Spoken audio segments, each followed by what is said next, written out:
to use the Coulomb law.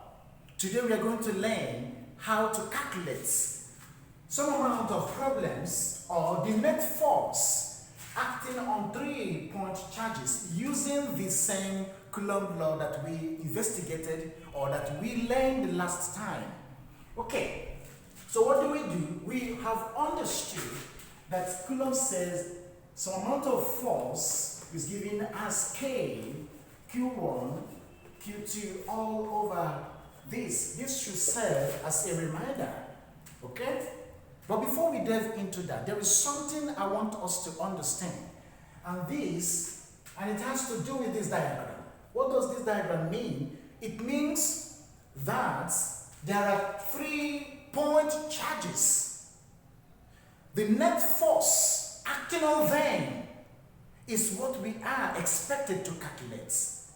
The net force acting on these 3-point charges is what we are expected to calculate. And how can we do that? By following simple rule outlined in Coulomb's law. Now let's understand something. We have 3 charges, 3-point charges, so to say, Q1, Q2, and Q3. But there is something very, very interesting here. This is a positive charge. And positive charge, Q2 is a negative charge with some amount of value. Q3 is a negative charge with also some amount of value. All the same. So what we need to understand, since this is a positive charge with 10 coulombs as its own value, there is an attraction between Q1 and Q3. There is also an attraction between Q1 and Q2 because they have dissimilar charges, that is plus and minus. And according to our magnetic law, which means that 2 dissimilar charges always attract, but 2 similar charges always repel each other. That's very simple. So we're going to apply that here. Even though that is not our concern. Our concern is to calculate the net. Look at it. To calculate net electric force between these 3-point charges. But it is also very, very important for us to understand what the diagram is all about. Not just to jump in and start solving without even understanding the concept behind the diagram on the board. So let's go into it. So the first thing we need to do here is Q1 is a positive charge with positive value of 10 coulombs, and then Q2 is a negative charge with a value of 20 coulombs, right? Then Q3 is also a negative charge with a value of 16 coulombs. All right? Between Q1 and Q2, there is some amount of distance separating them, and that is 3 meters. And this becomes our R1. All right? There is also a distance between Q1 and Q3, and this becomes our R2. That's what it means. If we understand this simple concept, then solving the entire problem will not be a problem, will not be a difficult task for us. All right? So we move on from there. We now state it means for us to find the force 1 acting between Q1 and Q2, we must take note of this. So it becomes that force is Q1, Q2 all over the square of the distance apart. And this is R1, which is this. Alright?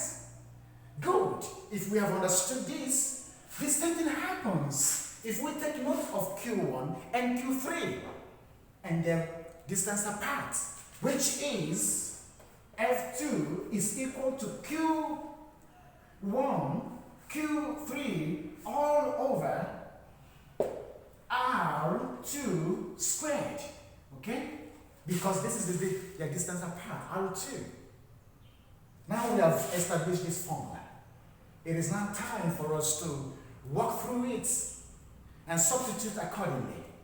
Okay? We are going to substitute for Formula 1. We have something here, which is F1 is equals to, for value of Q1. Q1 is 10. But first of all, there is a constant we are missing, and that is K. Alright, we missed K, so I'm putting it now. So that is K, constant of proportionality, yes. Whose value is also known as, K is given as 9 times 10 raised to the power 9 m squared C minus 2. That's the value of K. And we're going to take that into consideration to avoid making mistakes. So let's go. K is given as 9 times 10 raised to the power 9, and then Q1 is given as 10. Okay? And then Q2 is given as 20. Alright? All over 3. But this 3, which means the distance apart must be squared. Alright? So if we get this, look at this. If we get this, and then simplify the way we should, we now have that F1 is equal to 2 times 10 raised to the power 11 Newton, because F stands for force, and force is measured in Newton. So we have found the value of force acting between the point charge Q1 and the point charge Q2. That's what it means. We have found that magnitude, the size of the force. Now we move on again to finding the force acting between Q1 and Q3. Very simple. And that's what we're going to do by the time we finish all this. We have this, and that becomes something of great interest. F2 is equal to K remains 9 times 10 raised to the power 9, and then Q1 is 10, alright? Then Q3 is 16. Alright? All over their distance apart. Look at their distance apart. And that should be 2 squared. 2 squared. If we quickly simplify this, we are going to arrive at 36 point times 10, not point, times 10 raised to the power 10 Newton. Okay? We have equally succeeded in finding the value of F2. That means the force between Q1 and Q2. And Q3, so to say, not Q2. This is Q2, this is Q3. I repeat, we have successfully found the force between Q1 and Q3 to be 36 times 10 raised to the power 10 newtons. That's okay and well understood. Then the next thing we need to do is this. Now we have, let me take chalk. Now we have the value of F1. Alright, is, okay? Let me bring it out. We now have F1 is equal to 2 times 10 raised to the power 11 Newton. Good. Then the next thing we are going to do is to apply Pythagoras theory to find the resultant, okay? Let's apply Pythagoras theory, alright? So, and that Pythagoras means we are going to find the net force, and the net force is Fn is equal to square root of F1 squared plus F2 squared. That's interesting, right? Good. So what we are going to do is to substitute accordingly. But before we continue, it's time for you watching me. You finding value in this to subscribe. Give me some thumbs up. Push on the bell button for constant notification. Share with your friends, students, and networks.